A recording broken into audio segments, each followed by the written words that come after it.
All right, this is Matt Kissane. I'm outside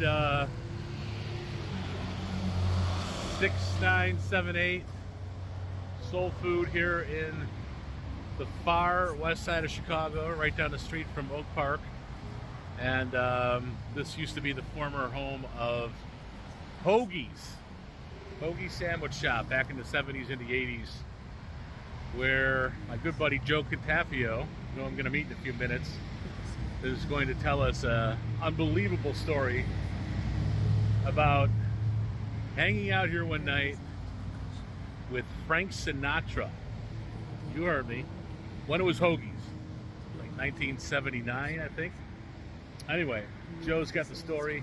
This is Matt Kissane, and this is my very first installment of Matt Kissane's Chicago Stories.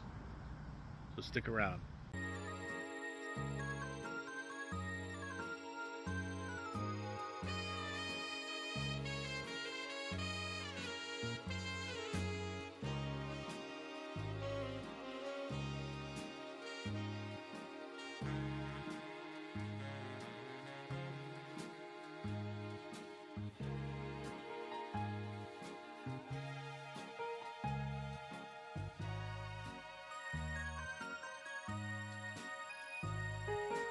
All right, Matt Kissane here. We're out in front of the 6978 Soul Food Restaurant here with Joe Cantafio right there. And Joe was here almost 50 years ago. And he's got an amazing story, amazing Chicago story that he's going to tell us about meeting the chairman of the board. Right here. And So it was called, what was it called then? it was called Hoagie's Pub. Hoagie's, okay. It was owned by family friends. And we would come here. I believe, I'm going back now, Matt. The cobwebs I'm knocking off, but I think we were playing the Thirsty Whale when I was Thirsty in Whale. J50s over River in, Grove, River Grove, next right to down. Gene and Jude's. That's right. Used to be a cock robin next to Gene and Jude's in the day. Yeah, there you go. So what happened is we would come in here because we knew the family. Dr. Pat Spilatro graduated Loyola University, and one of his professors was my father. Nice. So his brothers owned this restaurant, and they'd let us come in here. They all liked my dad, and they knew the Cantafio boys.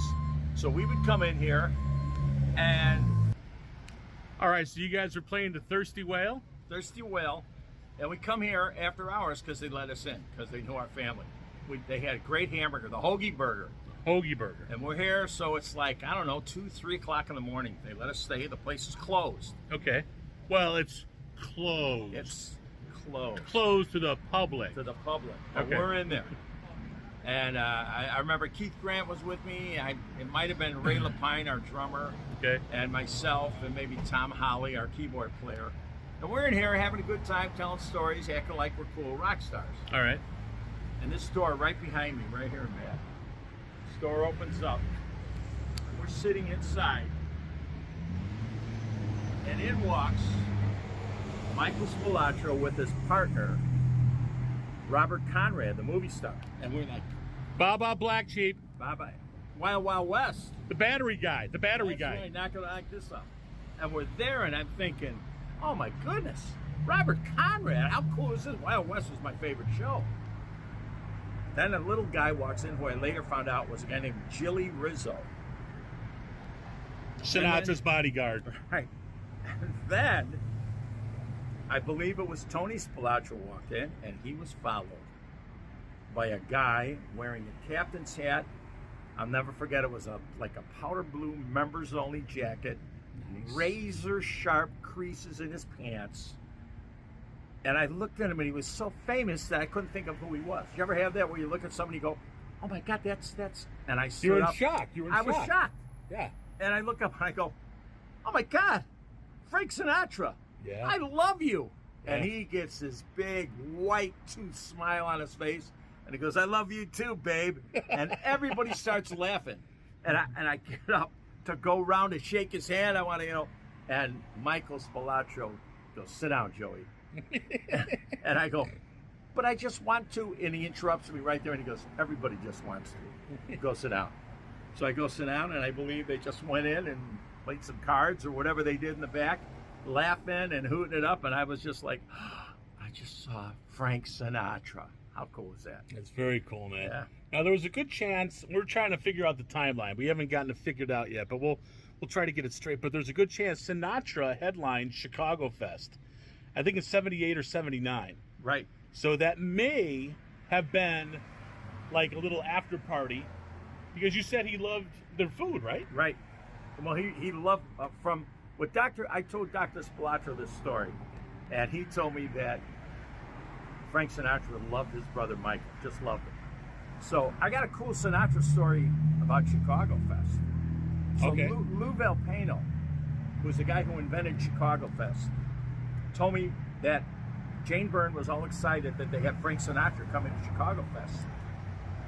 So she created this memento to remember, to mark the event. Sinatra gets backstage with Charlie Callis, who was his opening act. Yeah. How did Charlie Callis sound? What did he do? He had the stutter? He was like a drummer, and Yeah. he became a comedian. It was very funny. Look up Charlie Callis on Google. The guy was great. He really was. So Sinatra's backstage with his wife Barbara, and Lou goes, "We want him in." They said, and Jilly Rizzo says, "Not yet. You gotta wait. We'll call you in there, Okay. Lou." And he goes, "The mayor wants to meet him too." And they go, "All right, we'll call you in." Sinatra starts ordering food, and they're like, "Oh boy, he didn't want any of these guys." Here it comes. You know what he ordered? He ordered 2 cans of chicken and stars and a 6-pack of Tab, and that was it. He drank the Tab warm and ate the chicken and stars uncooked with a spoon out of the can. This is Sinatra. Frank Sinatra. He could have ordered anything in the world. Yes, and they would have brought it to him for free. But I think that tells me how cool Sinatra was. Okay. You know, he had what he liked. He liked warm chicken and stars, and he liked Tab.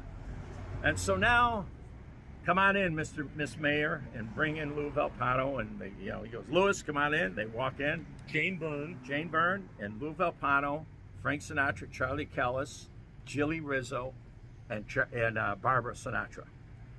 And Jane Byrne goes, "On behalf of the city of Chicago, we'd like to offer you this gift." And they hand out these tortoiseshell business cards, about this big. And it has a stamp, City of Chicago, with the Chicago logo. And it says Frank Sinatra, August, whatever, 18th or whatever day it was. Okay. Chicago Fest.